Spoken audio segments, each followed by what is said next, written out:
ನಮಸ್ಕಾರ ಗುರು, extra innings Kannada ಚಾನಲ್ಗೆ ಸ್ವಾಗತ. ನಾಳೆ RCB ವರ್ಸಸ್ DC. ಈ ಕಡೆ ನಮ್ಮ ಕಿಂಗ್ ಕೊಹ್ಲಿ ಅವರು ಡೆಲ್ಲಿ ಬಾಯ್ ಆದ್ರೂ RCBಯ ಬೆನ್ನೆಲುಬು. ಇನ್ನೊಂದು ಕಡೆ ಕ್ಲಾಸಿ ರಾಹುಲ್ ಅವರು ಕರ್ನಾಟಕದ ಕಂದ DCಯ ಬೆನ್ನೆಲುಬು. ಅಬ್ಬಬ್ಬ, ನಾಳೆ ಯಾವಾಗ ಆಗುತ್ತೆ ಅನ್ನೋ ಥರ ಇದೆ. ಯಾಕಂದ್ರೆ ವಿರಾಟ್ ಕೊಹ್ಲಿ ವರ್ಸಸ್ KL ರಾಹುಲ್ ನೋಡಕ್ಕೆ ಸಿಗುತ್ತೆ ಅಂತ. ಇನ್ನು ಈ ಕಡೆ ನಮ್ಮ RCB ಅವರು ಫುಲ್ ರಾಜಕೀಯ ಬಿಟ್ಟು ಹೋಮ್ ಗ್ರೌಂಡ್ ಅಲ್ಲಿ 3-3 ಗೆದ್ದಿದ್ದಾರೆ ಗುರು. ಇವಾಗ 4th ವಿನ್ ಲೋಡಿಂಗ ಅಥವಾ DC ಅವರು ಏನಾದ್ರು ಈ ಒಂದು ಹೋಮ್ ಗ್ರೌಂಡ್ ವಿನ್ ಇದೆಯಲ್ಲ ಆ ಒಂದು ಗೆಲುವಿನ ಓಟಕ್ಕೆ ಬ್ರೇಕ್ ಹಾಕ್ತಾರ. ಸೊ ಇದ್ರ ಬಗ್ಗೆ ನೀಟಾಗಿ ಮಾತಾಡೋಣ, ಪ್ರಿವ್ಯೂ ಮಾಡೋಣ. ಅಂದ್ರೆ ಸ್ಟಾಟ್ಸ್ ಏನು, ಪ್ಲೇಯಿಂಗ್ 11 ಏನು, ಮ್ಯಾಚ್ ಅಪ್ಸ್ ಏನು, ನೀಟಾಗಿ ಇದ್ರ ಬಗ್ಗೆ ಡಿಸ್ಕಸ್ ಮಾಡೋಣ. ಅದಕ್ಕಿಂತ ಮುಂಚೆ ಯಾರು ವಿಡಿಯೋ ನೋಡ್ತಾ ಇದ್ದಾರಾ ಪ್ಲೀಸ್ ಲೈಕು, ಶೇರು, ಸಬ್ಸ್ಕ್ರೈಬ್ ಮಾಡಿ. ಒಂದು ಕಡೆ ನಮ್ಮ RCB LSG ನ ಮಕಾಡೆ ಮಲಗಿಸ್ಬಿಟ್ಟು ಗೆಲುವಿನೊಂದಿಗೆ ಬರ್ತಾ ಇದ್ದಾರೆ. ಇನ್ನು ಈ ಕಡೆ ಡೆಲ್ಲಿ ಕ್ಯಾಪಿಟಲ್ಸ್ ಅವರು ಬ್ಯಾಕ್ ಟು ಬ್ಯಾಕ್ ಲಾಸ್ ಗುರು. ಅದರಲ್ಲೂ ಏನಪ್ಪಾ ಅಂದ್ರೆ CSK ವಿರುದ್ಧ ಸೋತು ಬರ್ತಿದ್ದಾರೆ. ಒಂಥರ ಹೆಡ್ ಟು ಹೆಡ್ ನೋಡೋದಾದ್ರೆ ಇಲ್ಲಿವರೆಗೂ 33 ಮ್ಯಾಚ್ ಆಡಿದೀವಿ, ಅಂದ್ರೆ 33 ಮ್ಯಾಚಸ್ ಆಗಿದ್ದಾವೆ ಇಬ್ಬರು ಮಧ್ಯೆ. ಅದರಲ್ಲಿ 20 ಪಂದ್ಯ ನಮ್ಮ RCB ಗೆದ್ದಿದ್ದಾರೆ, 12 ಪಂದ್ಯ DC ಅವ್ರು ಗೆದ್ದಿದ್ದಾರೆ, 1 ಪಂದ್ಯ ನೋ ರಿಸಲ್ಟ್ ಅಂತ. ಆದ್ರೆ ಏನ್ ಗೊತ್ತಾ, ಇದೆಲ್ಲ ಸ್ಟ್ಯಾಟ್ಸ್ ನೋಡಿದ್ರೆ ಅಫ್ಕೋರ್ಸ್ ಹೆಡ್ ಟು ಹೆಡ್ ನೋಡಿದ್ರೆ ನಮ್ಮ RCB ಅಪ್ಪರ್ ಹ್ಯಾಂಡಲ್ ಅಂತೂ ಇದ್ದಾರೆ. ಆದ್ರೆ 2025ರಲ್ಲಿ ಗುರು ಕ್ರೇಜಿ ಕ್ಲಾಶ್ ಆಯ್ತು. ಏನಪ್ಪಾ ಅಂತಂದ್ರೆ ನಮ್ಮ ರಾಹುಲ್ ಅಣ್ಣ ಈ ಕಡೆ ಇಲ್ಲಿ ಬೆಂಗಳೂರಿಗೆ ಬಂದ್ಬಿಟ್ಟು ಅವ್ರು ರಾಜಕೀಯ ಬಿಟ್ಟು ಆಡ್ಬಿಟ್ಟು ಗೆಲ್ಸ್ತಾರೆ DC ನ. ಆಮೇಲೆ ಗೊತ್ತಲ್ಲ, ಕಾಂತಾರ ಸೆಲೆಬ್ರೇಷನ್ ಮಾಡ್ತಾರೆ, ಎಲ್ಲಾನು ಮಾಡ್ತಾರೆ. ಇನ್ನು ಈ ಕಡೆ ನಾವು ಡೆಲ್ಲಿಗೆ ಹೋದಾಗ ಗ್ಯಾಪ್ ಅಲ್ಲಿ ಏನಪ್ಪಾ ಅಂತಂದ್ರೆ ನಮ್ಮ ಕೊಹ್ಲಿ ಅವರು ಆಂಕರ್ ಇನ್ನಿಂಗ್ಸ್ ಆಡ್ಬಿಟ್ಟು ಫುಲ್ ರಾಜಕೀಯ ಬಿಟ್ಟು DC ವಿರುದ್ಧ ಗೆಲ್ತೀವಿ. ಒಂಥರ ಮಜವಾಗಿತ್ತು ಗುರು. ಹೋದ್ ಸರಿ ಅಂತ 1:1 ಅನ್ನೋ ತರ. ಆಮೇಲೆ ಈ ಬಾರಿನು 2 ಸರಿ ಆಡ್ತೀವಿ ನಾವು. ಸೊ ನೋಡ್ಬೇಕು ಯಾವ ತರ ಹೋಗುತ್ತೆ ಅಂತ. ಇನ್ನು ಪಿಚ್ ರಿಪೋರ್ಟಿಗೆ ಬರೋದಾದ್ರೆ ಅಫ್ಕೋರ್ಸ್ ನಿಮ್ಗೆಲ್ಲ ಗೊತ್ತಿರಂಗೆ ಒಂಥರ ಹೈ ಸ್ಕೋರಿಂಗ್ ಗೇಮು ಚಿನ್ನಸ್ವಾಮಿಲಿ ಆಗುತ್ತೆ ಅಂತ ಅನ್ಕೊಂಡ್ರೆ ಹೋದ್ ಸರಿ ಗುರು ಬ್ಯಾಂಬೂಸಲ್ಲೇ ಮಾಡ್ಬಿಟ್ಟಿದ್ರು. ಸ್ವಲ್ಪ ಪಿಚ್ ಅಲ್ಲಿ ಏನಪ್ಪಾ ಅಂದ್ರೆ ಹೆಲ್ಪ್ ಇತ್ತು ಬೌಲರ್ಸ್ಗೆ. ಸೊ 170 180 ಆ ತರ ಏನೋ ಕೊಟ್ಟಿದ್ರು ಪಿಚ್ ಅಂತ ಅನಿಸ್ತು. ಬ್ಲ್ಯಾಕ್ ಸಾಯಿಲ್ ಎಲ್ಲ ಕೊಟ್ಟಿದ್ರು. ಸೊ ನಾಳೆ ಮ್ಯಾಚ್ ಅಲ್ಲಿ ಯಾವ ತರ ಬ್ಲ್ಯಾಕ್ ಸಾಯಿಲ್ ಕೊಡ್ತಾರ ಅಥವಾ ಫುಲ್ ದಡಬಡ ಅಂತ ಹೊಡೆಯುವಂತ ಪಿಚ್ ಏನಾದ್ರು ಕೊಡ್ತಾರ ನೋಡ್ಬೇಕು. ಆಮೇಲೆ ಏನಂದ್ರೆ ಮ್ಯಾಚ್ 3:30 ಇರೋದ್ರಿಂದ ಸ್ವಲ್ಪ ನೋಡ್ಬೇಕು ಗುರು ಯಾವ ತರ ಹೆಂಗೆ ಏನ್ ಕತೆ ಪಿಚ್ ಎಲ್ಲ ಹೆಂಗ್ ಬಿಹೇವ್ ಆಗುತ್ತೆ ಅಂತ. ಆದ್ರೂ ಏನೇ ಹೇಳಿ ನೀವು ಟಾಸ್ ಗೆದ್ದವ್ರು ಬ್ಯಾಟಿಂಗ್ ಸೆಕೆಂಡ್ ಮಾಡಕ್ಕೆ ನೋಡ್ತಾರೆ ಅಂತ. ಸೊ ನಮ್ಮ ಹೋಪ್ಫುಲಿ ನಮ್ಮ RCB ಅವರು ಟಾಸ್ ಗೆಲ್ತಾರ ನೋಡ್ಬೇಕು. ಇನ್ನು ನೆಕ್ಸ್ಟ್ ಪ್ಲೇಯಿಂಗ್ 11 ನೋಡೋದಾದ್ರೆ ಫಸ್ಟ್ RCBಯ ಪ್ಲೇಯಿಂಗ್ 11 ಅಲ್ಲಿ ಏನಾದ್ರೂ ಬದಲಾವಣೆ ಇದೆನಾ ಅಂತಂದ್ರೆ ಏನಿಲ್ಲ ಗುರು, ಅಂತದ್ದೇನು ಬದಲಾವಣೆ ಇಲ್ಲ. ಯಾಕಂತಂದ್ರೆ ನೀವು ಬ್ಯಾಟಿಂಗ್ ಅಲ್ಲೂ ರೊಚ್ಕೆದ್ ಬಿಟ್ಟು ಬ್ಯಾಟಿಂಗ್ ಮಾಡ್ತಿದೀವಿ, ಬೌಲಿಂಗ್ ಅಲ್ಲೂ ರೊಚ್ಕೆದ್ ಬಿಟ್ಟು ಬೌಲಿಂಗ್ ಮಾಡಿದ್ವಿ. ಹೋದ್ ಸಾರಿ ನೋಡಿದ್ರಲ್ಲ ಬೌಲಿಂಗ್ ಎಕ್ಸಿಬಿಷನ್ ತೋರಿಸ್ಬಿಟ್ರು ನಮ್ಮ ಬೌಲರ್ಸ್ ಅಂತ. ಸ್ಪೆಷಲಿ ನಮ್ಮ ರಸಿಕಣ್ಣ ಅಂತೂ ನನ್ನ ಮಗನ್ ಸಲ್ಯೂಟ್ ಹೊಡಿಬೇಕು, ಸಲಾಮ್ ಹೊಡಿಬೇಕು. ರಸಿಕಣ್ಣ ಸೂಪರ್ ಬೌಲಿಂಗ್ ಮಾಡ್ತಿದ್ದಾರೆ. ಭೂವಿ ಫಾರ್ಮ್ ಅಲ್ಲಿ ಅವ್ರೆ ಏಜಲ್ವುಡ್ ಅಂತೂ ಮ್ಯಾನ್ ಆಫ್ ದ ಮ್ಯಾಚ್ ತಗೊಂಡ್ಬಿಟ್ರು ಅಣ್ಣ. ಆಮೇಲೆ ಸ್ಪಿನ್ನರ್ಸು ಸೂಪರ್ ಆಗಿ ಮಾಡ್ತಿದ್ದಾರೆ. ಸೊ ಸೇಮ್ ಪ್ಲೇಯಿಂಗ್ 11 ಇರುತ್ತೆ. ಏನೋ ವರ್ಕ್ ಲೋಡ್ ಮ್ಯಾನೇಜ್ಮೆಂಟ್ ಏನಾದ್ರು ಮಾಡಿದ್ರೆ ಈ ಕಡೆ ಹೇಜಲ್ವುಡ್ ಜಾಗದಲ್ಲಿ ನಮ್ಮ ಅಣ್ಣ ಬರ್ತಾರೆ, ಯಾರು ಡಫಿ ಅಣ್ಣ ಬರ್ತಾರೆ. ಆಮೇಲೆ ಇನ್ನೊಂದೇನು ಗೊತ್ತಾ, ಈ ಕಡೆ ನಮ್ಮ ಕಿಂಗ್ ಕೊಹ್ಲಿ ಅವರು ಇಂಪ್ಯಾಕ್ಟ್ ಪ್ಲೇಯರ್ ಆಗಿ ಆಡ್ತಾರ ಅಥವಾ ಇಲ್ಲ ಗುರು ಫೀಲ್ಡಿಗೆ ಬಂದ್ಬಿಟ್ಟು ಫುಲ್ಲು ಎನರ್ಜಿ ಕೊಡ್ತಾರ, ಅದೊಂಚೂರು ನೋಡ್ಬೇಕು.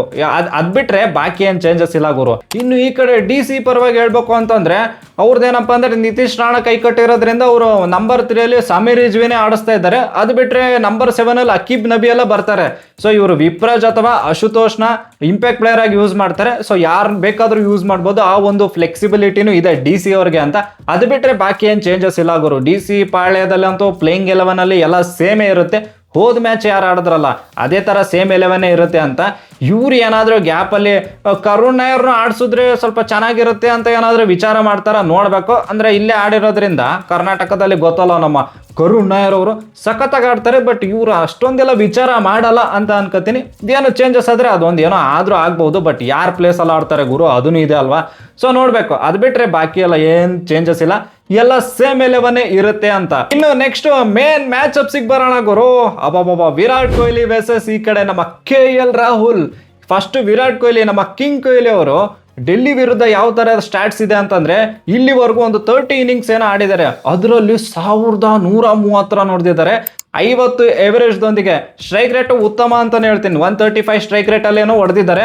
ಒಂಥರ ಸಕ್ಕತ್ತಾಗಿ ಅಂದ್ರೆ ಸ್ಟ್ಯಾಟ್ಸ್ ಎಲ್ಲ ಚೆನ್ನಾಗಿದೆ ಗುರು DC ವಿರುದ್ಧ. ಇನ್ನು ಈ ಕಡೆ ರಾಹುಲ್ ಅಣ್ಣನ ಬಗ್ಗೆ ಬರೋಣ. ನಮ್ ರಾಹುಲ್ ಅಣ್ಣ ಅಂತೂ RCB ವಿರುದ್ಧ ಸೂಪರ್ ಬ್ಯಾಟಿಂಗ್ ಮಾಡಿದ್ದಾರೆ. 17 ಇನ್ನಿಂಗ್ಸ್ ಅಲ್ಲಿ 748 ಏನೋ ಆ ತರ ಏನೋ ಹೊಡೆದಿದ್ದಾರೆ. ಒಟ್ನಲ್ಲಿ ಎವರೇಜ್ ನೋಡಿದ್ರೆ 74 ಇದೆ ಗುರು. ಆಮೇಲೆ ಸ್ಟ್ರೈಕ್ ರೇಟ್ ಅಂತೂ ಫುಲ್ ರಚ್ಕೆದ್ ಬಿಟ್ಟೆ ಆಡಿದ್ದಾರೆ. 147 ಏನೋ ಸ್ಟ್ರೈಕ್ ರೇಟ್ ಹೊಡೆದಿದ್ರು, ಅಂದ್ರೆ ಸ್ಟ್ರೈಕ್ ರೇಟ್ ಅಲ್ಲಿ ಆಟ ಆಡಿದ್ದಾರೆ. ಆಮೇಲೆ ಏನಂದ್ರೆ ಹೈಯೆಸ್ಟ್ ಸ್ಕೋರ್ ಇವ್ರು ಹೊಡೆದಿರೋದು 132 ಏನೋ ಹೊಡೆದಿದ್ದಾರೆ, ಅದು ನಮ್ಮ ವಿರೋಧನೇ ಹೊಡೆದಿದ್ದು. ಸೊ ಅಣ್ಣ ಸ್ವಲ್ಪ ಚಿನ್ನಸ್ವಾಮಿ ಗ್ರೌಂಡು ಆಮೇಲೆ RCB ಅಂತ ಬಂದ್ರೆ ಅಣ್ಣ ನಮ್ಮ ವಿರುದ್ಧ ಸ್ವಲ್ಪ ರಚ್ಕೆದ್ ಬಿಟ್ಟೆ ಆಡ್ತಾರೆ. ಸೊ ಇದೊಂಥರ ಮ್ಯಾಚ್ ಅಪ್ ಸೈಕ್ ಆಗಿರುತ್ತೆ. ಈ ಕಡೆ ಕೊಹ್ಲಿ, ಕಿಂಗ್ ಕೊಹ್ಲಿ ವರ್ಸಸ್ ಈ ಕಡೆ ನಮ್ಮ ಕ್ಲಾಸಿ ರಾಹುಲ್, ಮಜವಾಗಿರುತ್ತೆ ನೋಡೋಕೆ ಅಂತ. ಇನ್ನು ನೆಕ್ಸ್ಟ್ ಮ್ಯಾಚ್ ಅಪ್ಸ್ ಅದು ಬಿಟ್ರೆ ಅಫ್ಕೋರ್ಸ್ ಇವಾಗ ಏನಪ್ಪಾ ಅಂತಂದ್ರೆ ನಮ್ಮ ಟಾಪ್ ಆರ್ಡರ್ ನಮ್ಮ ಕೊಹ್ಲಿ ಅವರು ಇದ್ದಾರೆ, ಸಾಲ್ಟ್ ಇದ್ದಾರೆ, ಆಮೇಲೆ ಪಡಿಕಲ್ ಅಣ್ಣ. ಸೊ ಟಾಪ್ ಆರ್ಡರ್ ಯಾವ ತರ ಆಡ್ತಾರೆ ಡೆಲ್ಲಿ ಬೌಲರ್ಸ್ ವಿರುದ್ಧ ಅಂತ, ಸ್ಪೆಷಲಿ ಮುಖೇಶ್ ಅಣ್ಣ ಸ್ವಿಂಗ್ ಎಲ್ಲ ಮಾಡ್ಕೊಡ್ತಾರೆ. ಆಮೇಲೆ ಲುಂಗಿ ಅಂಗಡಿ ಗುರು ಪವರ್ ಪ್ಲೇಲು ಅಣ್ಣ ಸ್ಲೋವರ್ ಅವನ್ನೆಲ್ಲ ಹಾಕ್ಬೋದು, ಸ್ಪೆಷಲಿ ಸಾಲ್ಟ್ಗೆಲ್ಲ ಹಾಕ್ಬೋದು. ಅದೊಂಚೂರು ನೋಡಕ್ ಚೆನ್ನಾಗಿರುತ್ತೆ ಮ್ಯಾಚ್ ಅಪ್ಸ್ ಅಂತ.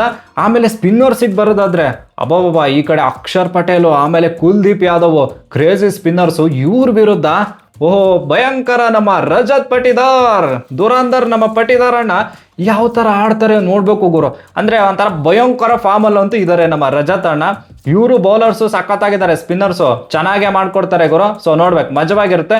ಸ್ಪೆಷಲ್ ಏನಂದ್ರೆ ಕ್ಯಾಪ್ಟನ್ ವರ್ಸಸ್ ಕ್ಯಾಪ್ಟನ್, ಈ ಕಡೆ ಅಕ್ಷರ್ ಪಟೇಲ್ ವರ್ಸಸ್ ನಮ್ಮ ರಾಪ, ಚೆನ್ನಾಗಿರುತ್ತೆ ಅಂತ.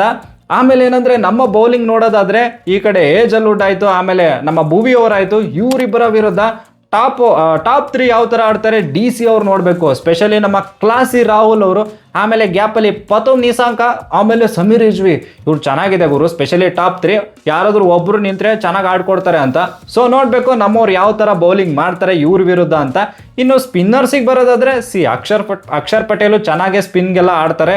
ಆಮೇಲೆ ಸ್ಟಬ್ಸ್ ಆಯ್ತು, ಮಿಲ್ಲರ್ ಆಯ್ತು, ಇವ್ರ ವಿರುದ್ಧ ನಮ್ಮ ಅಣ್ಣ ಇದಾರಲ್ಲ ಶ್ರೀ ಕೃಣಾಲ್ ಪಾಂಡ್ಯ ಅವ್ರಾಯ್ತು, ಆಮೇಲೆ ಸುಯೇಶ್ ಶರ್ಮಾ ಆಯ್ತು, ಇವರೆಲ್ಲ ಯಾವ ತರ ಬೌಲಿಂಗ್ ಮಾಡ್ತಾರೆ ಅಂತ ನೋಡ್ಬೇಕು ಗುರು. ಒಂಥರ ಮ್ಯಾಚ್ ಅಪ್ಸ್ ಅಂತೂ ಸೈಕಾಗೆ ಇದಾವೆ. ಒಟ್ನಲ್ಲಿ ಈ ಕಡೆ DC ಅವರಂತೂ ಫುಲ್ಲು ವಿನ್ ಆಗಕ್ಕೆ ನೋಡ್ತಾ ಇರ್ತಾರೆ, ಹಾತೊರೆತಾ ಇರ್ತಾರೆ, ಯಾಕಂದ್ರೆ ಬ್ಯಾಕ್ ಟು ಬ್ಯಾಕ್ ಸೋತಿರೋದ್ರಿಂದ.